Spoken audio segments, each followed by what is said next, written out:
Hi, let's see how you can save some money on investigating, and this time by claiming AWS credits through the Migration Acceleration Program. So first, the AWS Migration Acceleration Program, or MAP, is a comprehensive and proven cloud migration program.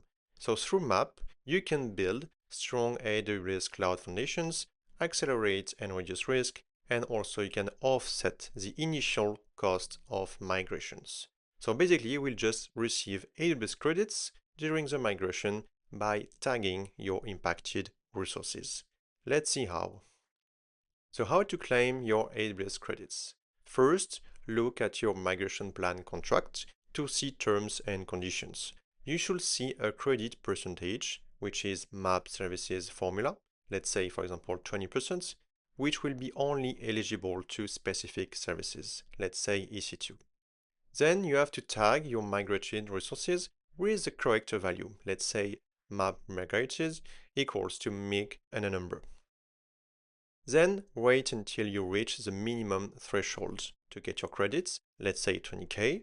The credits should be automatically added to your account after the minimum threshold is reached. And finally, there is also a maximum amount, let's say 100K, and a duration for the map, let's say 2 years.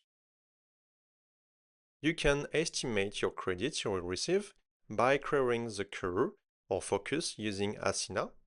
So you can here filter by tagged resources. So just here, where tags map migrated equal to your value, and also filter by eligible services. So for example, these services here will have a value, let's say 20% value, and this one will have a different percentage value. So how to fix it? You'd simply have to tag your migrated resources. So you can tag them directly with your infrastructure as code tool with the correct value, or you can also use tag editor directly into the console to tag the rest of the untagged resources.